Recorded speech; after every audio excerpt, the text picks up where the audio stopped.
Hi everybody, this is Bruce Dancis for the 3 Hours Film Committee. Today I'll be introducing our movie of the week, Devil in a Blue Dress from 1995. The movie was directed and with the screenplay by Carl Franklin and stars Denzel Washington. But the main creative spark behind the film is Walter Mosley, who wrote The Devil in a Blue Dress in 1990. It was the first of his 15 novels that he's written featuring the character of Ezekiel Easy Rollins. Mosley grew up in Los Angeles. He has an African-American father and a white Jewish mother, has been immersed in both cultures and identifies with both. In Easy Rollins, he has a character who is a World War II combat veteran who has a good job at a Los Angeles aircraft factory, owns his own home in a neighborhood in Watts, is very proud of his own home, and is very much a part of his community. Easy Rollins seems to know everybody. In fact, many of the people come from East Texas, from Houston, where Rollins is from, and he meets his friends at local bars in the neighborhood, at nightclubs, and he's very much a part of his community. But when he gets laid off, before I get to that, let me say Mosley is one of our most prolific writers. In addition to his 15 Easy Rollins novels, he's written over 50 books in the last 30 years, including 3 other detective series. He's written some nonfiction. He's written sci-fi. He's written erotica. He's written some plays. He even has a graphic novel. The man is unstoppable and prolific. And in Easy Rollins, he has probably his greatest character. When Rollins is laid off from his job, he needs money to pay his mortgage. And through a bartender friend, he meets a white man named DeWitt Albright, who seems quite sinister. Rollins is wary of him, but he needs the money. What Albright wants is someone to locate a missing woman. She's a white woman, but Albright says she's known to like the company of black men, and he needs a black person to seek her out. And against his better judgment, Easy Rollins agrees to take on the case so he can pay off his mortgage. He then quickly, as in most film noirs, and this is certainly film in the tradition of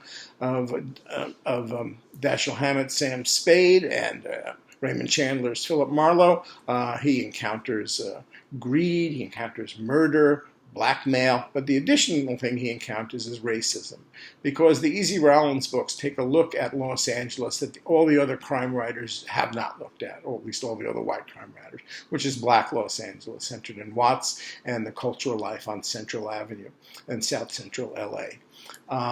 In Denzel Washington, they were able to get the premier African-American actor of our time.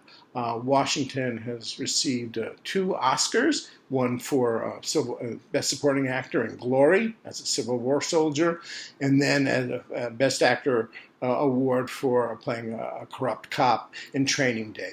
But he's well known ever since the early 80s when he appeared in the hit TV show St. Elsewhere as a young medical intern. But he's well known for his parts in Malcolm X, for which he probably should have won an Oscar, and in many other movies. He's received 8 Oscar nominations in his long career, most recently, I think, in Fences. But he's certainly a national treasure and one of the most popular and acclaimed African-American actors of all time. He's supported by an excellent cast, most notably by Don Cheadle, who plays his pal Mouse, or the trigger-happy friend Mouse. Cheadle was relatively unknown when he took on this role, but initially it launched him into stardom. He has gone on to be a leading man in his own right, perhaps most notably in his Oscar-nominated role in Hotel Rwanda and his appearance in an Emmy-nominated role in the TV show House of Lies. Also in the cast, playing the sinister DeWitt Albright, is Tom Sizemore, who's a very scary-looking character. He's probably best known for Saving Private Ryan, Natural Born Killers, and his proclivity for getting arrested for various offenses. Also in the cast, playing the missing woman, who's the object of everyone's searching, playing Daphne Monet, is the actress Jennifer Beals. Beals had been a Yale student when she was cast in the movie Flashdance, which made her an instant star. She plays here the woman everyone is seeking. Beals has gone on to appear in other movies, but mostly in television, probably most notably in The L Word on cable TV. Also in the cast, in a small but important role, is the character actor Maury Shaken, who plays a candidate for mayor with a deep, dark secret. Anyway, the film is enhanced greatly by director Carl Franklin's use of Los Angeles settings. With the work of cinematographer Tak Fujimoto, they capture LA in the 40s, shooting at Malibu Pier, Griffith Park, the Ambassador Hotel, and Franklin proved to be an excellent choice for this. Franklin himself as African American, grew up in Richmond in Northern California, attended UC Berkeley, became an actor, and was in many TV series and small roles when he switched to becoming a director. He initially worked with Roger Corman, maker of low-budget schlock movies, but also the training ground for such directors as Francis Ford Coppola and Martin Scorsese, this was his second film. Franklin has gone on to make Out of Time, also with Denzel Washington, but he's mostly worked with TV, doing many TV series, including House of Cards, Ray Donovan, and others, and he's continued working today. The film is enhanced greatly by the music from the period, in addition to Elmer Bernstein's soundtrack. But there are great tunes here from T-Bone Walker, Duke Ellington, Thelonious Monk, Jimmy Witherspoon, and others.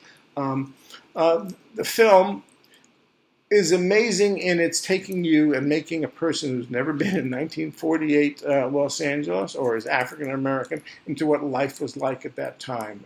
It is both a celebration of life in the black community and also an indictment of the racism that black people had to deal with at that time. It remains a very timely film, and I think you will enjoy it.